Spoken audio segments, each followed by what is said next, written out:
মৰমৰ পঞ্চমমান শ্ৰেণীৰ ছাত্ৰ ছাত্ৰীসকল, আজি আমি তোমালোকৰ গণিতৰ পাঠ নং 3 কালি আৰু পৰিসীমা এই পাঠটো আমি পঢ়িবলৈ গৈ আছোঁ। এই পাঠটোত আমি ধাৰণা ল'ম কালি মানে কি আৰু পৰিসীমা মানে কি, লগতে কালি আৰু পৰিসীমাৰ সম্বন্ধীয় যিবোৰ অংক সেই অংকবোৰ আমি সমাধান কৰিবলৈ যত্ন কৰিম আৰু ইয়াৰ কনচেপ্টবোৰ যিমান পাৰি সহজতে বুজিবলৈ আমি যত্ন কৰিম। এতিয়া তোমালোকে চোৱাচোন, এই যে দুখন টেবুল দিছে নহয় জানো, এই টেবুল দুখনত বা মেজ দুখনত কি আছে, কিতাপ ৰাখি থোৱা আছে।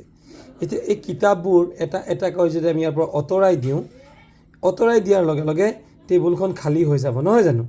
কিন্তু এতিয়া আমি যদি এটা হিচাপ উলিয়াওঁ যে এই টেবুলখনত কিমানখন কিতাপ ৰাখিব পৰা যাব, তেতিয়াহ'লে এখন এখনকৈ তোমালোকে যদি ইয়াত মন কৰা যে 1 2 3 4 5 6 7 নহয়নে বাৰু, এইফালে 7খন আছে আৰু সিটো পাৰেও কিন্তু 7খন আছে। গতিকে 7খন আৰু 7খন কিমানখন কিতাপ আমি ৰাখিব পাৰিলোঁ, 14খন কিতাপ ৰাখিব পাৰিলোঁ। অৰ্থাৎ এই টেবুলটোত আমি মুঠতে 14খন কিতাপ ৰাখিব পাৰিম। কালি শব্দটোৰ অৰ্থ এক প্ৰকাৰে কিমান ঠাই আগুৰে। কালি শব্দটোৱে এইটো বুজায় যে কিমান ঠাই আগুৰে, হয়নে বাৰু। ধৰি লোৱা তোমালোকে কোনো এটা ঘৰত টাইলছ লগাব বিচাৰিছা, গতিকে ঘৰৰ মজিয়া এটাত যদি আমি টাইলছ লগাওঁ তেতিয়াহ'লে ইয়াক আমি এনেদৰে বুজাব পাৰোঁ। চোৱাচোন, তোমালোকে এই চিত্ৰটো, এই পিংক কালাৰৰ চিত্ৰটোৰে চালে মন কৰা, ধৰি লোৱা এইটো হৈছে এটা যিকোনো এটা ঘৰৰ মজিয়া। আচ্ছা, এই মজিয়াটোত যে আমি এই ভিতৰত চোৱা, এইটো এটা টাইলছ, এইটো এটা টাইলছ, এনেকৈ টাইলছবোৰ লগাই গৈছোঁ নহয়নে বাৰু। নিশ্চয় ঘৰৰ টাইলছবোৰ লগাবলৈ যাওঁতে আমি টাইলছক টালি বুলিও কয়, গতিকে টালি কিমান লাগিব তাৰ এটা হিচাপ লাগিব আমাক। এই যে হিচাপটো উলিয়াম, এই হিচাপটোকে আচলতে ক'ব কালি, বা এই টাইলছখিনি লগাবলৈ কিমান ঠাই ই আগুৰি থাকিব, সেই ঠাই আগুৰি থকাটোকে আমাক কি বুলি কোৱা হ'ব, কালি। আৰু পৰিসীমা কাক কোৱা হ'ব। এতিয়া ধৰি লোৱা আমি যদি এটা কাম কৰোঁ, কাষতে থকা এই চিত্ৰটোলৈ তোমালোকক দেখুৱাবলৈ যত্ন কৰিছোঁ যে তোমালোকে চোৱা, ধৰি লোৱা ইয়াৰ পৰা ইয়াৰলৈকে, হয়নে বাৰু, ইয়াৰ পৰা ইয়াৰলৈকে আমি ধৰি লওঁ কিমান 1 মিটাৰ। ইয়াৰ পৰা এই যে প্ৰতিটো গেপ আছে, প্ৰতিটো গেপত আমি 1 মিটাৰ বুলি যদি আমি ধৰি লওঁ, তেতিয়াহ'লে কিমান হ'ব, এই এনেকৈ গৈ এইটো ধৰি লোৱা তোমালোকৰ এইখন হৈছে তোমালোকৰ বিদ্যালয়ৰ এটা, তোমালোকৰ বিদ্যালয়টোৰ চাৰিওকাষ নহয়নে বাৰু। আৰু এই চাৰিওকাষতে কি দিয়া আছে, বেৰ দিয়া হৈ আছে দেই। এই বেৰ দিয়া হৈ আছে আৰু বেৰ দিবলৈ যাওঁতে তোমালোকে ইয়াতে এটা জোখ উলিয়াব লাগে। কি জোখ উলিয়াব লাগে, যে তোমালোকৰ এই বিদ্যালয়ৰ চাৰিওফালে কিমান বেৰ দিওঁতে কিমান মানে বাঁহ লাগিব বা কিমান ঠাই আগুৰিব। ধৰি লোৱা এইটো আমি এটা জোখ উলিয়াম যে এইফালে কিমান হ'ল, 1 metre, 2 metre, 3 metre, 4 metre, 5 metre, 6 metre, 7 metre, 8 metre. তাৰ মানে এইফালে কিমান মিটাৰ আছে, 8 মিটাৰ আছে। আমি ইংৰাজীতে 8টো লিখিলোঁ। আৰু বিপৰীতে এইফালে কিমান মিটাৰ আছে, 1 2 3, হয়নে, এইফালে 3 মিটাৰ আছে। আৰু ঠিক ওলোটা ফালে যদি ইয়াত গণো 1 2 3 4 5 6 7 8, ইয়াতো আমাৰ কিমান মিটাৰ হৈ যাব, 8 মিটাৰ। আৰু শেষত ইয়াত হৈ যাব 3 মিটাৰ। এতিয়া আমি যদি এইমাত্ৰই কৈ গ'লোঁ যে ইয়াৰ ভিতৰত কিমান ঠাই আগুৰে, তাক আমি কি বুলি কওঁ, কালি। কিন্তু ইয়াত আমি ইয়াত কি কৰি যাম, এইটোতো আমাৰ বিদ্যালয়ৰ কি, আমাৰ বিদ্যালয়ৰ চাৰিসীমা। এই চাৰিসীমাটোত আমি কি কৰিম, আমি বেৰ লগাম। বেৰ লগাবলৈ যাওঁতে আমি এটা হিচাপ উলিয়াব লাগে যে আমাৰ এইফালে কিমান মিটাৰ আছে, এইফালে কিমান মিটাৰ আছে, এইফালে কিমান আৰু এইফালে কিমান, আৰু সকলো মুঠতে কিমান মিটাৰ। গতিকে মুঠতে যদি আমি চাবলৈ যাওঁ যে আমাৰ ইয়াত কেইমিটাৰ হ'ল, 8 মিটাৰ, ইয়াত 3 মিটাৰ আমি যোগ কৰি দিম, এইফালে 8 মিটাৰ, হয়নে বাৰু, আমি যোগ কৰি দিম, আৰু এইফালে হৈছে 3 মিটাৰ, এইটো হৈ গ'ল 3 মিটাৰ। গতিকে এই যে 8 যোগ 3 যোগ 3 যোগ 3, এতিয়া কিমান হ'ল, 8 যোগ 3 মানে 8 3 11 আৰু এই 8 কিমান হৈ যাব, 11 8 হৈ যাব 19 আৰু 3 হৈ যাব কিমান, 22।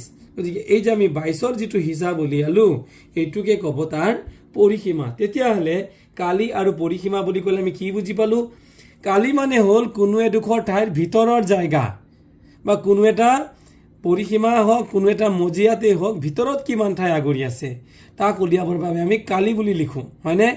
আৰু কোনো এটা ঠাইৰ বাহিৰৰ মাপটো আমি ফিতা দি পেলাই যদি জোখোঁ ইয়াত কিমান হ'ব এইফালে কিমান এইফালে কিমান এইফালে কিমান আৰু এইফালে কিমান এই চাৰিওফালৰ জোখটো যদি আমি হিচাপ কৰি উলিয়াই দিওঁ তাকেই কোৱা হ'ব পৰিসীমা। ছাত্ৰ ছাত্ৰীসকল আমি পৰিসীমা আৰু কালি জনাৰ পিছতেই আৰু দুটা বস্তু জানিব লাগিব, সেই দুটা হ'ল বৰ্গ আৰু আয়ত। গতিকে তোমালোকক মই পোনছাতেই ক'বলৈ বিচাৰিম এই চিত্ৰটো তোমালোকে চোৱা, এইটো এটা হৈছে বৰ্গ, এইটো চিত্ৰটো বি চিত্ৰটো হৈছে এটা বৰ্গ, বৰ্গটো হৈছে কি বি, আৰু এ চিত্ৰটো হৈছে এটা আয়ত, আৰু চি চিত্ৰটো হৈছে এটা আয়ত। তেতিয়াহ'লে আয়ত কাক কয় আৰু বৰ্গ কাক কয়? তোমালোকে এটা বস্তু মন কৰা, এইফালে যদি আমি এনেকৈ ধৰোঁ 1 2 3 4 5, এইফালে কিমান আছে?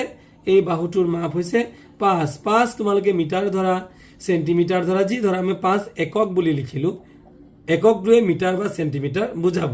এইফালে যদি 5 এইফালে হিচাপ কৰা 1 2 3 4 5, এইফালেও হৈ গ'ল 5, এইফালেও হিচাপ কৰা 1 2 3 4 5, এইফালেও 5 হ'ব আৰু এইফালেও 5 হ'ব। তাৰ মানে আমি এটা বস্তু দেখিলোঁ যে এটা বৰ্গ বুলি ক'লোঁ, এটা বৰ্গৰ চাৰিওফালৰ যি পৰিসীমা বা চাৰিওফালৰ যি জোখ, চাৰিওফালে যি বাহুৰ মাপ, এই এডাল এডালক এই যে এডালকে বাহু বুলি কয়, এই চাৰিওডাল বাহুৰ মাপ সমান। তেতিয়াহ'লে আমি কি বুজিলোঁ? এটা বৰ্গৰ ক্ষেত্ৰত চাৰিওটা বাহুৰ মাপ সমান হয়। এনেকৈ এডাল ৰেখাকে আমি কি বুলি ক'ব পাৰোঁ? বাহু বুলি ক'ব পাৰোঁ। গতিকে এইটো এটা বাহু, এইটো এটা বাহু, এইটো এটা বাহু আৰু এইফালে এটা বাহু। গতিকে বৰ্গত কেইটা বাহু আছে? বৰ্গৰ চাৰিওকাষে 4টা বাহু আছে আৰু চাৰিওটা বাহুৱে সমান মাপৰ, তেতিয়াই তাক বৰ্গ বুলি কয়। তেতিয়াহ'লে আয়ত মানে কি? আয়ত মানে হ'ল যে যি এইটো এটা চতুৰ্ভুজ, অৰ্থাৎ ইয়াত ভুজ কেইটা বা বাহু কেইটা আছে? এটা, এইফালে এটা বাহু, দুটা বাহু, তিনিটা বাহু, 4টা বাহু, ইয়াতো 4টা বাহু আছে। কিন্তু ইয়াৰ চোৱা এটা কথা মন কৰিবা যে আমি যদি দীঘলটো জোখোঁ 1 2 3 4 5 6 7 8, ইয়াৰ জোখটো হৈছে 8, আমি ধৰি ল'লোঁ 8 মিটাৰ, হয়নে? 8 মিটাৰ, আৰু এফালেও হ'ব 8 মিটাৰ, অৰ্থাৎ তাৰ বিপৰীত বাহুবিলাক সমান। ঠিক তেনেকৈ ইফালে যদি আমি জোখোঁ 1 2 3, এইটো 3 মিটাৰ আৰু ইফালে হ'ব এইটো 3 মিটাৰ। তেতিয়াহ'লে আমি ক'ব পাৰিম যে যি চতুৰ্ভুজ মানে যাৰ 4টা বাহু থাকে, ইয়াত কেইটা বাহু আছে? 1 2 3 4, 4টা বাহু। 4টা বাহুৰ যাৰ বিপৰীত বাহুবিলাক সমান, যেনে এইফালৰ এই বাহুডালৰ লগত এই বাহুডাল সমান, ইয়াতো 8 মিটাৰ, ইফালেও 8 মিটাৰ। বিপৰীত বাহুকেইটা সমান, আৰু এইফালে চোৱা 3 মিটাৰ আৰু এইফালে 3 মিটাৰ। গতিকে বিপৰীত বাহুবিলাক সমান হ'লে তাকে কি বুলি কয়? আয়ত বুলি কয়। মনত ৰাখিবা। আমি বৰ্গ আৰু আয়ত বুজিলোঁ। কি বুজিলোঁ? যে বৰ্গৰ চাৰিওটা বাহুৰ মাপেই সমান আৰু আয়তৰ বিপৰীত বাহুবিলাকৰ মাপ সমান। এতিয়া মৰমৰ ছাত্ৰ ছাত্ৰীসকল, আমি আৰু দুটা ফৰ্মুলাৰ বিষয়ে আমি জানি ল'ব লাগিব। তোমালোকে ইয়াত দেখি আছা, ইয়াত লিখা হৈছে যে আয়তৰ ক্ষেত্ৰফল বা কালি। গতিকে আয়তৰ যিটো কালি বা কালি মানে মই ইতিমধ্যে কি ক'লোঁ? কালি মানে হৈছে কিমান ঠাই আগুৰি থাকে, হয়নে নহয়? যেনে ধৰা এইটোলৈ মন কৰাচোন, এইটো এটা ঘৰৰ মজিয়া, হয়নে? তেতিয়াহ'লে ইয়াত কেইটা টালি খাব? 1 2 3 4 5 6 7 8 9 10 11 12 13 14 আৰু 15, মুঠতে কেইটা টাইলছ খাব? ইয়াতে 15টা। গতিকে ইয়াৰ কালি ধৰি লোৱা কিমান হৈ গ'ল? এইফালে হৈ গ'ল 5 চেণ্টিমিটাৰ, আৰু এইফালে যদি আমি জোখোঁ, এইফালে চোৱাচোন 1 2 3টা, 3, গতিকে 3 5 গুণে 15। গতিকে আমাৰ ইয়াৰ কালি হৈ যাব 15। মানে কালি 15 মানে কি বুজিলা? মানে কেইটা টাইলছ খাব, কেইটা টালি খাব বা কিমান ঠাই আগুৰিব? গতিকে টালি খাব 15টা, গতিকে ইয়াৰ কালি হ'ব 15। এই যে কালি 15, ইয়াক ওলোৱাৰো কিন্তু আমি এনেকৈ ভিতৰত নগনি পেলাইও উলিয়াব পাৰোঁ। এতিয়া ভিতৰত নগনাকৈ কেনেকৈ উলিয়াব পাৰোঁ? এয়া চোৱা, এইটো উলিয়াবৰ বাবে এটা ফৰ্মুলা আছে। আয়তৰ ক্ষেত্ৰফল বা কালি সমান হৈছে দিক পূৰণ প্ৰস্থ বৰ্গ একক। এতিয়া বৰ্গ একক বুলি কিয় কৈছে? মানে ধৰি লোৱা ইয়াত লিখা আছে চেণ্টিমিটাৰ, ইয়াতো মই লিখি ল'লোঁ চেণ্টিমিটাৰ। গতিকে এতিয়া চেণ্টিমিটাৰ যদি লিখোঁ, 2টা চেণ্টিমিটাৰ যদি আমি পূৰণ কৰি দিওঁ, তেতিয়াহ'লে তাক কোৱা হ'ব বৰ্গ চেণ্টিমিটাৰ। ধৰি লোৱা কাৰোবাৰ নাম হৈছে বিজয়, বিজয়টো মই বি বুলি লিখিলোঁ, নহয় জানো? বিজয়। আৰু যদি আৰু এটা বিজয় মই ইয়াত পূৰণ কৰি দিওঁ, তেতিয়াহ'লে কি কৰিলোঁ? 2টা বিজয় মই পূৰণ কৰি দিলোঁ, হয়নে? বিজয় ইনটু বিজয়। তেতিয়াহ'লে আমি লিখিম ইয়াৰ পূৰণফলটো হ'ব বৰ্গ বিজয়। বুজি পাইছা? আমি এনেকৈ লিখিব। গতিকে এতিয়া যদি আমি লিখোঁ চেণ্টিমিটাৰ পূৰণ চেণ্টিমিটাৰ, তাহলে আমি কি লিখিব লাগিব? বৰ্গ চেণ্টিমিটাৰ। তেতিয়াহ'লে 2টা চেণ্টিমিটাৰ পূৰণ কৰিলে কি হয়? বৰ্গ চেণ্টিমিটাৰ হয়। ঠিক আছে, তাহলে আমি কি বুজিলো যে আয়তৰ ক্ষেত্ৰফল বা কালিৰ সূত্ৰটো হ'ল দিক পূৰণ প্ৰস্থ আৰু বৰ্গ একক। মানে কিয়? কাৰণ এই দীঘৰো এটা চেণ্টিমিটাৰ থাকিব, প্ৰস্থৰো এটা চেণ্টিমিটাৰ থাকিব। চেণ্টিমিটাৰ কেইটা হৈ গ'ল? 2টা চেণ্টিমিটাৰ পূৰণ কৰিলে হৈ যাব বৰ্গ চেণ্টিমিটাৰ। যিহেতু ইয়াত চেণ্টিমিটাৰ নে মিটাৰ নে কিলোমিটাৰ আমাক একো কোৱা নাই, সেইকাৰণে আমি ইয়াত বৰ্গ চেণ্টিমিটাৰ বা মিটাৰ নিলিখি বৰ্গ একক বুলি লিখিম। বুজি পালা? তেতিয়াহ'লে এইটো হৈ গ'ল কিহৰ চিত্ৰ? এটা আয়তৰ চিত্ৰ। কিয়?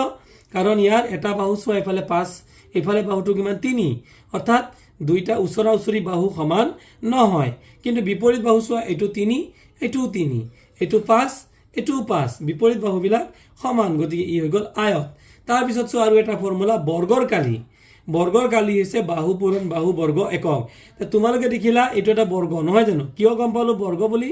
কাৰণ ইফালেও 4 চেণ্টিমিটাৰ, এইটো মন কৰা, ইফালেও 4 চেণ্টিমিটাৰ নহয়নে বাৰু? এইটো কিমান আছে? 4 চেণ্টিমিটাৰ। এইটো কিমান আছে?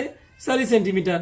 এইফালেও 4 চেণ্টিমিটাৰ, ইফালেও 4 চেণ্টিমিটাৰ, এইফালেও 4 চেণ্টিমিটাৰ আৰু এইফালেও 4 চেণ্টিমিটাৰ। আটাইফালে 4 চেণ্টিমিটাৰ, মানে আটাইকেইটা বাহু সমান। গতিকে আমি ইয়াৰ সূত্ৰ কালিটো কেনেকৈ উলিয়াব পাৰোঁ? যে বাহু পূৰণ বাহু। গতিকে এটা বাহু কিমান? 4 চেণ্টিমিটাৰ। আমি যদি 4 লিখোঁ আৰু এটা বাহু কিমান? 4 চেণ্টিমিটাৰ। গতিকে ইয়াত যদি আমি 4 লিখোঁ, হ'ল 4 লিখাৰ পিছত বৰ্গটো আমি বৰ্গ লিখিম আৰু এককৰ ঠাইত কি লিখিম? ইয়াতে কি আছে? চেণ্টিমিটাৰ আছে। গতিকে বৰ্গ চেণ্টিমিটাৰ। গতিকে 4 4 গুণ কিমান হৈ গ'ল? 16। গতিকে 16 বৰ্গ চেণ্টিমিটাৰ। এইটো হৈ গ'ল আমাৰ ওচৰতে থকা এই বৰ্গটোৰ কালি। এনেকৈ আমি বৰ্গৰ কালি উলিয়াব পাৰোঁ। ছাত্ৰ ছাত্ৰীসকল, এইবাৰ আমাক এই চিত্ৰটোত কি কৈ দেখিছানে বাৰু? এই চিত্ৰটো এইফালে দীঘলটো কিমান আছে? 8 চেণ্টিমিটাৰ আৰু বহলটো কিমান আছে? 5 চেণ্টিমিটাৰ। গতিকে এইটো বৰ্গ হ'ব নে আয়ত হ'ব? নিশ্চয় বৰ্গ নহয়। কিয়? বৰ্গৰ 4টা ছাইড বা 4টা বাহু সমান। ইয়াত যিহেতু 4ডাল বাহু সমান নহয়, গতিকে এইটো কি হ'ব? আয়ত। এতিয়া আয়তৰ আমাক কি উলিয়াব দিছে? কালি। তা আমি কি লিখিম? প্ৰথম লিখিম আমি কি? দিয়া আছে নহয় জানো? কি দিয়া আছে? দিয়া আছে, আমি ইয়াত লিখিম দীঘ। দীঘইকাৰ দীঘ। দীঘটো কিমান দিয়া আছে? 8 চেণ্টিমিটাৰ। হয়নে বাৰু? প্ৰস্থ কিমান দিয়া আছে? অৰ্থাৎ পথালি কিমান দিয়া আছে? 5 চেণ্টিমিটাৰ। হ'ল, আমি লিখিলোঁ দিয়া থকাটো। এবাৰ লিখিম আমি জানো। আমি কি জানো?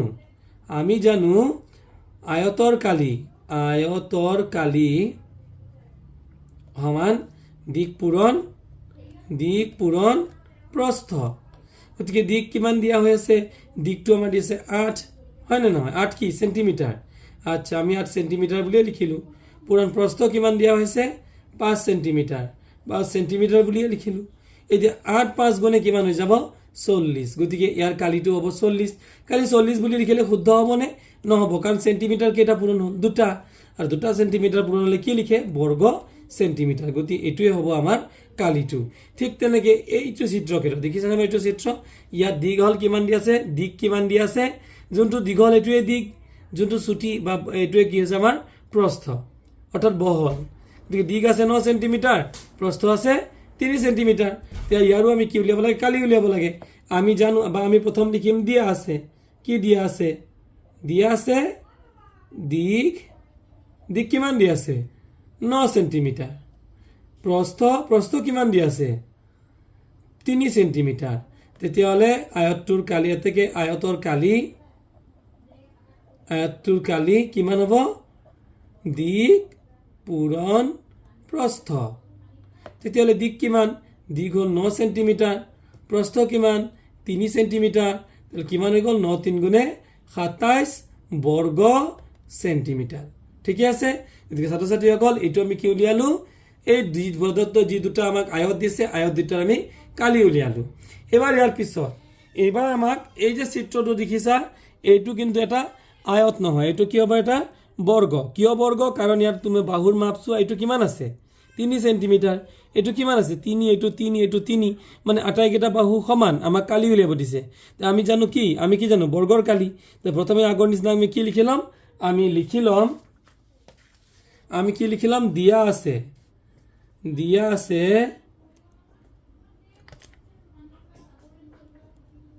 দিয়া আছে বৰ্গৰ প্ৰতিটো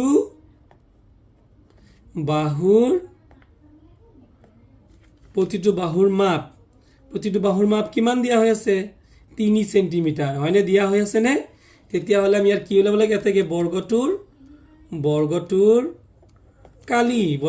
কালি সমান কিমান ওলাব লাগিব আমি জানো বৰ্গৰ কালি কি বাহু পূৰণ বাহু ইনটু বৰ্গ ইয়াত যেহেতু সেন্টিমিটাৰ আছে এটো কিমান লিখিম সেন্টিমিটাৰ তাৰ পিছত বাহু কিমান দিয়া আছে এতিয়া ইয়াত এটা বাহুৰ মাপ কিমান দিয়া আছে 3 সেন্টিমিটাৰ কে দিয়া আছে না নাই এটা বাহুৰ মাপ দিয়া আছে 3 সেন্টিমিটাৰ লিখিলো আনটো বাহুৰ মাপো 3 সেন্টিমিটাৰ এটো আমি লিখিম কি এটো আমি এতিয়া ইয়াৰ এককটো নি লিখো এতিয়া আমি যেটো সেন্টিমিটাৰ লিখিলো ইয়াত তাৰ পিছত 3 সেন্টিমিটাৰ আৰু 3 সেন্টিমিটাৰ 3 গুণে কিমান হ'ব 9 আৰু এই সেন্টিমিটাৰ দুটা আছে না নাই সেই কাৰণে হ'ব বৰ্গ সেন্টিমিটাৰ অসমীয়াত লিখিলে মি মানে সেন্টিমিটাৰ এইটো আমি কি উলিয়ালো বৰ্গটোৰ কালি উলিয়াই দিলো কাৰ এই প্ৰথমটো বৰ্গৰ নহয়নে বাৰু এবাৰ কাষতে থকা দ্বিতীয়টো বৰ্গৰ কি উলিয়াব লাগে কালি হলো দ্বিতীয়টো বৰ্গ বুলি কেনেকৈ গম পালো কাৰণ বৰ্গৰ প্ৰতিটো বাহুৱে সমান ইয়াত প্ৰতিটো বাহু সমান হয়নে নহয় চোৱাচোন 4 আটাইকেইটাই সমান তে এবাৰো কিবা কি লিখিবা 2 নম্বৰটো ক্ষেত্ৰত দিয়া আছে বৰ্গৰ প্ৰতিটো বাহুৰ মাপ কিমান দিয়া হৈ আছে 4 সেন্টিমিটাৰ 4 সেমি নহয় জানো 4 সেন্টিমিটাৰ বুলি আমাক দিয়া হৈ আছে তে বৰ্গটোৰ কালি এটাকে বৰ্গটোৰ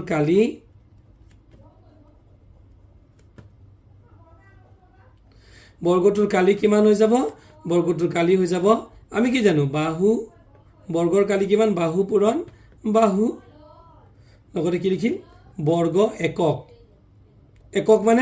একক মানে হল সেন্টিমিটাৰ হ'ব পাৰে মিটাৰ হ'ব পাৰে নহয় জানো তা বাহু প্ৰতিটো বাহুৰ মাপ কিমান দিয়া আছে 4 সেন্টিমিটাৰ আমি লিখি দিলো ইয়াত 4 আৰু ইয়াত আকৌ বাহুৰ মাপ 4 আৰু বৰ্গ সেন্টিমিটাৰ বাহুটো আমাৰ কি 4 আমাৰ কি দিয়া আছে সেন্টিমিটাৰ ইয়াতো সেন্টিমিটাৰ আৰু ইয়াতো সেন্টিমিটাৰ পূৰণ কৰিলে কিমান হৈ যাব 4 গুণে 16 আৰু সেন্টিমিটাৰে বৰ্গ সেমি ইয়াতে মই ইংৰাজীত লিখিছো ইয়াতে অসমীয়াত লিখিছো তোমালোকে দুইটাই অসমীয়াত লিখি দিবা হ'ব গতিকে 16 বৰ্গ সেন্টিমিটাৰ এইটো হৈ গ'ল আমাৰ তাৰ পিছৰটো বৰ্গৰ কালি এইবাৰ তাৰ পৰৱৰ্তীত আমাক কি দিছিলে চোৱাচোন এটা অংক দিছিলে নহয় জানো যে এই তোমালোকক ছবিটো দি দিয়া আছে ছবিৰ লগতে কৈছে ইয়াৰ মাপ বিলাক চোৱা এইটো 6 এইটো 5 তাৰমানে মিলিছে নে দুইটা সাইড আমাৰ মিলা নাই এইটো দীঘলটো 6 দিকটো 6 বহলটো 5 তেতিয়া এইটো কি এইটো আয়ত হয়নে আৰু এইটো কি এইটো হৈছে বৰ্গ কাৰণ এইটো 4 হল তে 4 এতিয়া দুইটাৰে আমি কি উলিয়াব লাগে কালি উলিয়াব লাগে কিন্তু কিহৰ ৰং কৰা অঞ্চলৰ কালি উলিয়াই এই যে ৰং কৰিছে ইয়াৰ কালি তে প্ৰথমতে আমি ৰং কৰা ৰং নকৰা আটাইটোৰে কালি উলিয়াম ঠিক আছে আমি কি জানি আমি কি লিখিম দিয়া আছে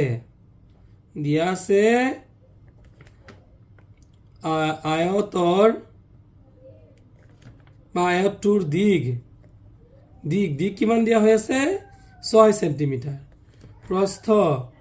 প্ৰস্থ কিমান দিয়া হৈ আছে 5 সেন্টিমিটাৰ এটাকে কালি কিমান হ'ব আয়তটোৰ কালি হ'ব আমি জানো দিক পূৰণ প্ৰস্থ নহয় জানো গতিকে দিক হ'ল 6 দিক মানে কিমান দিয়া আছে 6 দিয়া আছে আমি 6 কি লিখিছে সেন্টিমিটাৰ ইনটু প্ৰস্থ কিমান দিছে প্ৰস্থ দিছে 5 সেন্টিমিটাৰ লিখা 5 সেন্টিমিটাৰ 6 5 গুণে 30 বৰ্গ সেন্টিমিটাৰ হয়নে বাৰু এই আমাৰ কালি ওলাই গ'ল কিন্তু আমাক ইয়াত কিন্তু এই ৰং কৰাখিনিৰহে কালি উলিয়াব দিছে তে ৰং কৰাখিনি গোটেইখিনিৰ কিমান বাৰু ৰং কৰা আধা আৰু ৰং নকৰা আধা হয় নে নহয় আমি আধাৰ কালি উলিয়াব লাগিব তে মনত ৰাখিবা যেতিয়া আমি আধা অংশৰ কালি উলিয়াব লাগে তে মূল কালিটোক যিটো মূল আমাৰ কালি উলিয়ালো তাক আমি 2 ৰে হৰণ কৰি দিলে হ'ল গতিকে এতেকে ৰং কৰা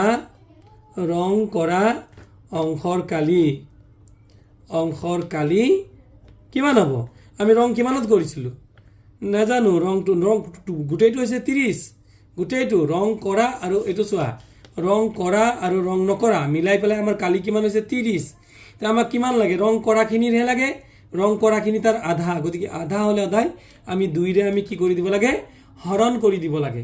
এইবাৰ 2ৰে যদি আমি 30ক হৰণ কৰোঁ, এইটো হৈছে 30, আমি 2ৰে যদি হৰণ কৰোঁ 2 এগুণে 2, 3ৰ পৰা 2 গ'ল 1, আমি 0 নমাই দিলোঁ 10, 2 5 গুণে 10, আমাৰ উত্তৰ মিলি গ'ল। উত্তৰটো কিমান ওলাল, 15। এতেকে আমি লিখিম কি, ৰং কৰা অংশৰ কালি 15 বৰ্গ চেণ্টিমিটাৰ। এইটো কিহৰ ওলাই গ'ল, আয়তৰ আমাৰ ওলাই গ'ল। এইবাৰ আমি কাষতে থকা এই বৰ্গটোৰ কালি উলিয়াম। তো আমি কি লিখিম, আগৰ দৰে দিয়া আছে বৰ্গৰ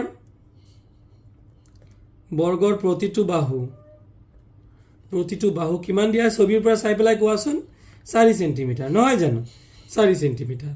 তাহলে এইবাৰ কালি কিমান হ'ব, এটাকে বৰ্গৰ কালি বা বৰ্গটোৰ কালি কিমান হ'ব, আমি বৰ্গৰ কালি মানে কিমান জানো, যে বাহু পূৰণ বাহু, হয় না নহয়, গতিকে বাহু পূৰণ বাহু কি, বৰ্গ একক, মনত ৰাখিবা দেই।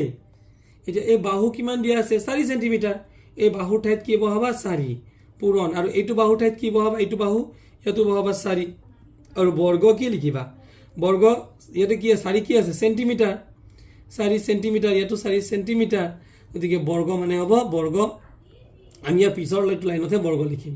4 4 গুণে কিমান হৈ গ'ল, 16 বৰ্গ, অসমীয়াত যদি লিখোঁ CM নিলিখি প্ৰথম ছটেকাৰে চে, মুঠচৈকাৰে মি, বৰ্গ চেণ্টিমিটাৰ। এইটো হৈ গ'ল কি, এই আমাৰ এই বৰ্গটোৰ কি ওলাই গ'ল, কালি ওলাই গ'ল, নহয়নে বাৰু।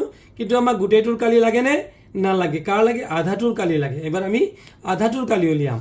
তে আধাটোৰ কালি উলিয়াবলৈ কি কৰিব লাগিব, এতেকে ৰং কৰা অংশৰ কালি, কিমান হ'ব, মুঠ কালি আমাৰ কিমান ওলাইছে, 16, ৰং কৰা মানে কিমান, আধা উলিয়াবলৈ কি কৰিব লাগে, 2ৰে হৰণ দিব লাগে। 2ৰে যদি হৰণ দিয়া তোমালোকে নেওতা মাতিলেও গম পাবা, 2 এগুণে 2, হয় না নহয়, এনেকৈ যদি আমি হৰণ দিওঁ, এইটো 2 8 গুণে কিমান হৈ যাব, 16, গতিকে আমাৰ মিলি গ'ল, 16 পৰা 16 গ'ল 0, আমাৰ উত্তৰটো হৈ গ'ল কিমান, 8 বৰ্গ চেণ্টিমিটাৰ। এইটোৱে হৈ গ'ল আমাৰ এই বৰ্গটোৰ, আমাৰ এই যে বৰ্গটো দিয়া আছে বৰ্গটোৰ আধা অংশৰ কালি, অৰ্থাৎ ৰং কৰা অংশৰ কালি।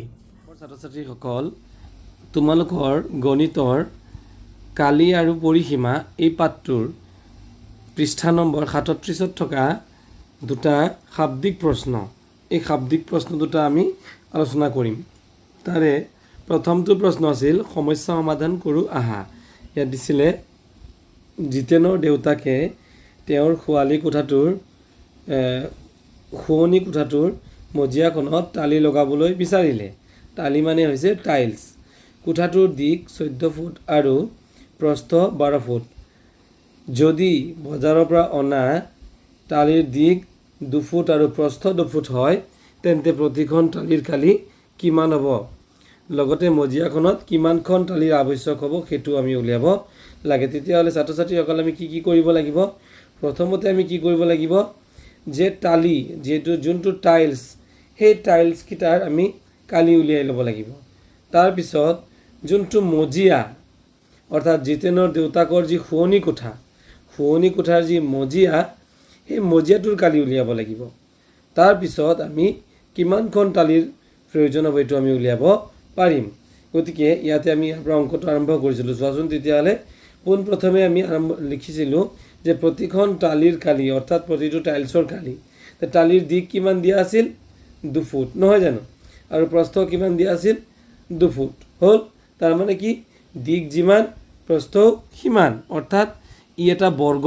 তাৰমানে দিশ আৰু প্ৰস্থ যদি সমান হয় তেতিয়াহ'লে তাক আমি বৰ্গ বুলি ক'ব পাৰোঁ। মানে আমাৰ বৰ্গ বুলি ক'লে সাধাৰণতে 4টা বাহুৱে সমান হয়, ইয়াতে আমি 2টা দিছে আৰু বাকী 2টাও আমি সমান বুলি ধৰি লৈছোঁ, গতিকে ই এটা বৰ্গ। যিহেতু টালিখন বৰ্গাকৃতিৰ, গতিকে ইয়াৰ কালি হ'ব। গতিকে আমি জানো বৰ্গৰ কালি সমান কিমান, বাহু পূৰণ বাহু বৰ্গ একক। এতিয়া এটা বাহু কিমানকৈ আছিল, 2 কৈ আছিল, গতিকে বাহুৰ তলত আমি কি লিখিলোঁ, 2, আৰু এইটো বাহুৰ তলতো আমি কি লিখিলোঁ, 2, হয়নে বাৰু। গতিকে 2 × 2 বৰ্গ ফুট, মুঠতে 2 দুগুণ কিমান হৈ গ'ল, 4 বৰ্গ ফুট।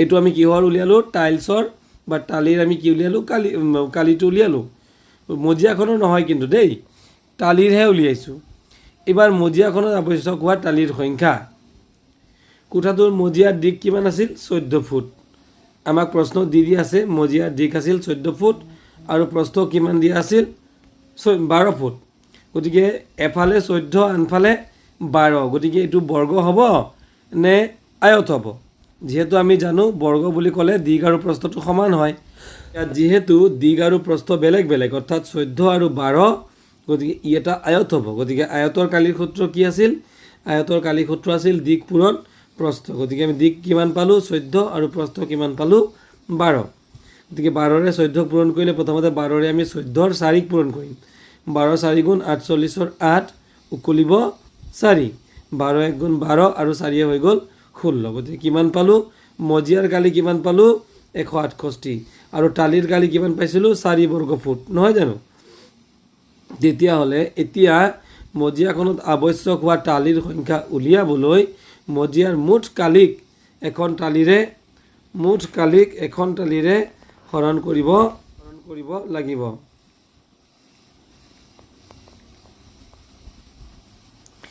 গতিকে মজিয়াৰ মুঠ কালি হৰণ চিন দিলোঁ এখন টালিৰ কালি নহয় জানো মজিয়াৰ মুঠ কালি কিমান 168 আৰু এখন টালিৰ কালি কিমান 4 গতিকে মুঠ টালিৰ সংখ্যা কিমান হ'ব 42 অৰ্থাৎ 42 গতিকে আমি উত্তৰটো কি লিখিছোঁ যে প্ৰতিখন টালিৰ কালি 4 বৰ্গ ফুট আৰু মজিয়াখনত মুঠ 42খন টালিৰ আৱশ্যক হ'ব গতিকে মৰমৰ ছাত্ৰ ছাত্ৰীসকল 37 নং পৃষ্ঠাত থকা প্ৰথমটো প্ৰশ্ন হৈ গ'ল এবাৰ দ্বিতীয়টো প্ৰশ্ন আছিল এখিলা ডাঠ কাগজৰ দিক 12 সেণ্টিমিটাৰ আৰু প্ৰস্থ হৈছে 8 সেণ্টিমিটাৰ গতিকে ডাঠ কাগজখনত 4 বৰ্গ সেণ্টিমিটাৰ কালিৰ জোখৰ কিমানখন ডাক টিকট আঠা লগাব পৰা যাব কি বুলি কৈছে এখন ডাঠ কাগজ আছে নহয় জানো তাৰে দিক কিমান 12 সেণ্টিমিটাৰ আৰু প্ৰস্থ কিমান 8 সেণ্টিমিটাৰ হ'ল দিক পালোঁ প্ৰস্থ পালোঁ তেতিয়াহ'লে কাগজখনত আমি কি লগাব লাগে 4 বৰ্গ সেণ্টিমিটাৰ কালিৰ জোখৰ কিছুমান ডাক টিকট আমি লগাই দিব লাগে যেনেকৈ আমি পাইছিলোঁ আমাৰ গণিতত প্ৰথমতে আমাৰ চেপ্টাৰটো আমাৰ এই যে পাঠ কালি আৰু পৰিসীমা প্ৰথমতে আমি কি পাইছিলোঁ বাৰু টেবুলৰ ওপৰত কেইখনমান কিতাপ থৈ দিয়া আছিল নহয়নে এইবাৰ যদি এখন কাগজত কেইটামান ডাক টিকট লগাই দিয়া হয় তেতিয়াহ'লে কি হ'ব কেইটা ডাক টিকট লাগিব আমি এইটো উলিয়াব লাগে গতিকে প্ৰতিখন ডাক টিকটৰ কালি কিমান দিছে বাৰু প্ৰশ্নটোত 4 বৰ্গ সেণ্টিমিটাৰ হয়নে চোৱাচোন 4 বৰ্গ সেণ্টিমিটাৰ গতিকে কাগজখনত লগাব পৰা মুঠ ডাক টিকটৰ সংখ্যা আমি উলিয়াব লাগে কেনেকৈ উলিয়াম যে মুঠতে আমাৰ মুঠ কালি গতিকে মুঠ কালিটো কিমান বাৰু আমাৰ মুঠ প্ৰশ্নটোত যিটো অংক দিছে যে 12 সেণ্টিমিটাৰ আৰু 8 সেণ্টিমিটাৰ গতিকে ইয়াৰ কালিটো কিন্তু আমি উলিয়াই ল'ব লাগিব গতিকে কিমান হ'ব গতিকে প্ৰতিখন ডাক টিকটৰ কালি কিমান আছিল 4 বৰ্গ সেণ্টিমিটাৰ আৰু যেহেতু এইটো এটা আয়ত আকৃতি কাগজখন যে আয়ত কেনেকৈ গম পালোঁ যেহেতু এইটোৰ দিক কিমান 12 আৰু প্ৰস্থ হৈছে 8 মানে দিক আৰু প্ৰস্থ সমান নহয় যদি দিক আৰু প্ৰস্থ সমান নহয় তেতিয়াহ'লে কি হ'ব আয়ত গতিকে আয়তৰ কালি সমান কিমান আয়তৰ কালি সমান মানে দিক পূৰণ প্ৰস্থ দিক কিমান 12 আৰু প্ৰস্থ কিমান 8 গতিকে 12 8 গুণ কিমান হ'ব 96 নহয়নে বাৰু গতিকে আমি কাগজখনৰ কালি পাই গ'লোঁ 96 গতিকে কাগজখনত লগাব পৰা মুঠ ডাক টিকটৰ সংখ্যা হ'ব যে যিটো কালি আছে সেই কালিটোক ডাক টিকটৰ কালিটোৰ লগত আমি ডাক টিকটত হৰণ কৰি দিলে ওলাই যাব ডাক টিকটৰ কালি হৈছে 4 আৰু মুঠ কালি হৈছে 96 96ক যদি আমি 4ৰে হৰণ কৰি দিওঁ তেনে 4ৰে 96 হৰণ কৰিলে মই ইয়াতে হৰণটো কৰি দেখুৱাই দিছোঁ যে 4ৰে হৰণ কৰিলে আমি কি বনাব 4ৰে প্ৰথম আমি 9 কৰিলোঁ 4ৰে 9 যাব দুবাৰ হয়নে বাৰু 4ৰে 9 গ'ল দুবাৰ কিমান বাকী থাকিব 4 2 8 তলত আহি গ'ল কিমান 9ৰ পৰা 8 গ'লে 1 হয়নে এবাৰ আমি 6টো নমাই দিলোঁ গতিকে কিমান হ'ব 1 আৰু 6 16 গতিকে 4ৰে 16 গ'ল 4 বাৰ গতিকে এতিয়া আমাৰ অংকটো মিলি গ'ল গতিকে আমাৰ উত্তৰটো কিমান পালোঁ আমি 24 গতিকে কাগজখনত লগাব পৰা মুঠ ডাক টিকট কিমান হ'ব 24 আমি এইটোৱে লিখিলোঁ ডাক কাগজখনত মুঠ 24 খিলা ডাক টিকট আঠা লগাব পৰা যায় গতিকে মৰমৰ ছাত্ৰ ছাত্ৰীসকল এইটোৱে আছিল 37 নং পৃষ্ঠাত থকা দুটা লিখিত প্ৰশ্ন বা আমাৰ শাব্দিক প্ৰশ্ন এইবাৰ ছাত্ৰ ছাত্ৰীসকল আমি কালিৰ অংকবোৰ ইতিমধ্যে কৰিলোঁ এইবাৰ আমি কৰিম মানে পৰিসীমাৰ অংক এয়া তোমালোকে চোৱাত লিখা হৈ আছে কি পৰিসীমা আমি উলিয়াব কি লাগে পৰিসীমা উলিয়াব লাগে এতিয়া পৰিসীমা মানে কি মই অথনি তোমালোকক এটা অংক দেখুৱাই দিছিলোঁ যে আমি যদি এটা বেৰ দিওঁ এইফালে যদি ফিতাৰে জোখোঁ এইফালে যদি ফিতাৰে জোখোঁ এইফালে যদি জোখোঁ আৰু এইফালে যদি জোখোঁ মুঠতে যোগ কৰি দিলে মুখটো কিমান হ'ল সেইটোৱে হ'ব তাৰ পৰিসীমা তেতিয়া চোৱাচোন ইয়াত কিমান দি আছে 4 এইডাল বাহুৰ কিমান যোগ 3 এইটো কিমান 3 এইটো 4 এইটো যদি 3 ইয়াৰ লগত এইটো সমান হয় নে নহয় নিশ্চয় এইটো কিমান হৈ যাব 3 সেন্টিমিটাৰ হ'ল এইটো 3 দিয়া আছে এতিয়া এইটোৰ যোগ কাৰ সমান হ'ব এইটো কিমান 4 ইয়াৰ লগত এইটোৰ লগত এইডাল হৈছে সমান গতিকে এইটো হ'ব 4 সেন্টিমিটাৰ তেনেহ'লে এই গোটেই চিত্ৰটোৰ এতিয়া আমি কি উলিয়াম পৰিসীমা লিখা চিত্ৰটোৰ পৰিসীমা কিমান হ'ব পৰিসীমা আটাইকেইটা আমি যোগ কৰি দিব লাগিব যোগ কৰা আমি ইয়াৰ পৰা হিচাপটো মিলাই যাওঁ 4 হয়নে 4 যোগ এইটো কিমান 10 যোগ এইটো কিমান 4 যোগ এইটো কিমান 3 এইটো কিমান 3 এইটো কিমান 4 এইটো কিমান 3 এইটো কিমান 3 হ'ল এই আটাইকেইটা আমি যোগ কৰি দিব এতিয়া যোগ কৰা 4 10 14 14 4 18 18 3 21 21 3 24 24 4 28 28 3 31 31 3 34 34 লিখি পেলাই এই সবতে কি লিখা আছিল সেন্টিমিটাৰ নহয় জানো এইবাৰ আমি লিখি দিম সেন্টিমিটাৰ এবাৰ লিখিলে হ'ব যেহেতু আমি এবাৰ আমি পূৰণ কৰা নাই আমি কি কৰিছো যোগ কৰিছো গতিকে এবাৰ আমি আৰু বৰ্গ সেন্টিমিটাৰ বুলি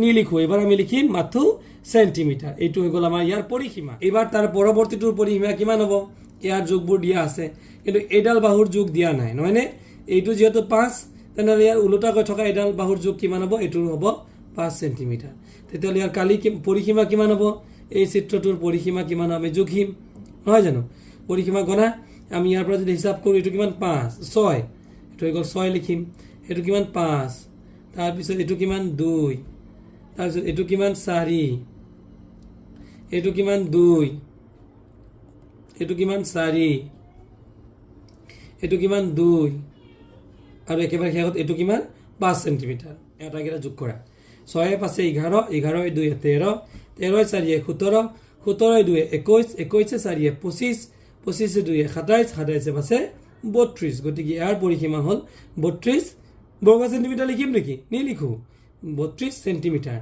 এইটোৱে হ'ব আমাৰ পৰিসীমা কাৰ পৰিসীমা এই ছবিটো পৰিসীমা গতিকে পৰিসীমা কেনেকৈ উলিয়াব লাগে আমি ছাত্ৰ ছাত্ৰীসকল ইতিমধ্যে শিকিলো তেতিয়াহ'লে মৰমৰ ছাত্ৰ ছাত্ৰীসকল এবাৰ এইটো কি বুলি কয় ইয়াৰ বাহু কেইটা আছে এটা বাহু দুটা বাহু তিনিটা বাহু নহয় জানো যদি কোনো এনেকুৱা ক্ষেত্ৰফল বা কোনো এটা ঠাইৰ তিনডাল বাহু থাকে তাক কোৱা হ'ব ইয়াৰ নামটো হ'ব এইটো মই গোল কৰি দিয়াটো এইটো কি নাম ত্ৰিভুজ ঠিক আছে কাক কয় ত্ৰিভুজ যাৰ বাহু তিনিটা বাহু কাক কয় এই এনেকাডাল ৰেখাডাল থাকিলে এইটো কেইডাল ৰেখা আছে এডাল দুডাল তিনিডাল গতিকে তিনিডাল বাহুৰে আগুৰা ক্ষেত্ৰফলকে বা ঠাইকেই ত্ৰিভুজ বোলে গতিকে এইটো এটা ত্ৰিভুজ এইটো এটা ত্ৰিভুজ এইটো এটা ত্ৰিভুজ সবৰে বাহু কেইটা তিনিটা আছে ইয়াত বাহুৰ মাপবিলাক চোৱাচোন 5 5 4 সমান হয়নে সমান নহয় ইয়াত 5 3 4 সমান হয়নে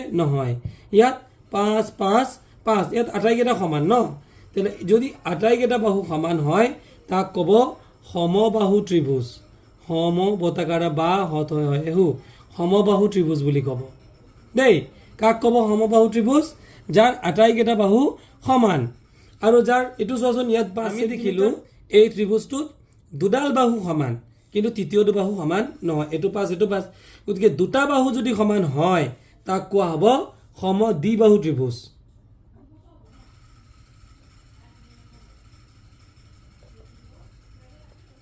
তেতিয়ালে এইটোৰ পৰিসীমা কিমান হ'ব 4 5 9 9 5 কিমান হৈ যাব আমি ইয়াত লিখি দিলো 14 সেন্টিমিটাৰ এইটো ত্ৰিভুজৰ পৰিসীমা কিমান হ'ব যোগ কৰিলে হ'ল 4 3 7 7 5 12 সেন্টিমিটাৰ হয়নে সেন্টিমিটাৰ লিখাই আছে আৰু এইটো কিমান 5 5 10 10 5 15 সেন্টিমিটাৰ কিন্তু ছাত্ৰ ছাত্ৰীসকল যেতিয়া আমাৰ এটা ত্ৰিভুজ সমবাহু হয় অৰ্থাৎ চাৰিওটা বাহু সমান থাকে তেতিয়াহ'লে তাৰ কালি ওলাবৰ বাবে আমি এটা সূত্ৰ ব্যৱহাৰ কৰিব পাৰোঁ। এই সূত্ৰটো হৈছে এইটো, সমবাহু ত্ৰিভুজৰ পৰিসীমা আমি যেতিয়া তিনিওটা বাহু সমান থাকে তেতিয়া তাৰ পৰিসীমা উলিয়াবৰ কাৰণে আমি এটা সূত্ৰ ব্যৱহাৰ কৰিব পাৰোঁ। সূত্ৰটো হৈছে 3 পূৰণ এটা বাহুৰ দিশ। এতিয়া আমি জুখিলে ইয়াৰ পৰিসীমা উলিয়াব পাৰিম। যেনে 4 4 8, 8 4 কিমান 12। আমি আটাইকেইটা যদি যোগ কৰি দিওঁ কেনেকৈ হ'ব যে 4 + 4 + 4 তেতিয়াহ'লে কিমান হৈ গ'ল 12 চেণ্টিমিটাৰ, নহয় জানো? আমি অন্য প্ৰকাৰেও ইয়াৰ পৰিসীমা উলিয়াব পাৰিম। গতিকে কেনেকৈ উলিয়াম যে আমি উলিয়াম যে পৰিসীমাৰ সূত্ৰটো কি এইটো, সমবাহু ত্ৰিভুজৰ পৰিসীমা সমান 3 পূৰণ এটা বাহুৰ দিশ। যদি সঁচাকৈ 3 পূৰণ এটা বাহুৰ দিশ হয়নে নহয়? গতিকে আমি প্ৰথম কি লিখিম 3 আৰু এটা বাহুৰ দিশ কিমান আছে, এটা বাহুৰ দিশ আমাক প্ৰতিটোতে 4কৈ আছে, আমি লিখিলোঁ ইয়াত 4 হয়নে? 3 4 গুণ কিমান হৈ গ'ল 12। আমি পূৰণ কৰিছোঁ নে যোগ কৰিছোঁ? নিশ্চয় পূৰণ কৰিছোঁ, নহয় জানো? পূৰণ কৰিলে তেতিয়া আমি কি লিখিম বৰ্গ চেণ্টিমিটাৰ। যদি যোগ কৰা হেঁতেন আমি কিন্তু এই বৰ্গটো নিলিখিলোহেঁতেন। এই বৰ্গটো কেতিয়া লিখে? পূৰণ কৰিলেহে বৰ্গ লিখে। গতিকে মৰমৰ ছাত্ৰ ছাত্ৰীসকল, আজিলৈ মই এই ভিডিঅ'টোত ইমানখিনিতে ৰাখিছোঁ। ইয়াৰ পৰৱৰ্তীত এয়া চোৱা, এই অংকটো আমি কৰিবলৈ যাম আৰু ইয়াৰ পৰৱৰ্তী যিমানবোৰ অংক আছে আৰু যিমানবোৰ শাব্দিক প্ৰশ্ন আছে এই শাব্দিক প্ৰশ্নবোৰো আমি সমাধান কৰিম। ঠিক আছে? যদি ভিডিঅ'টো তোমালোকৰ ভাল লাগিল নিশ্চয়কৈ লাইক কৰি পেলাই কমেণ্ট কৰি দিবা আৰু যদি প্ৰথমবাৰৰ বাবে মোৰ চেনেলটোলৈ আহিছে চেনেলটো ছাবস্ক্ৰাইব কৰি দিবা। Thank U.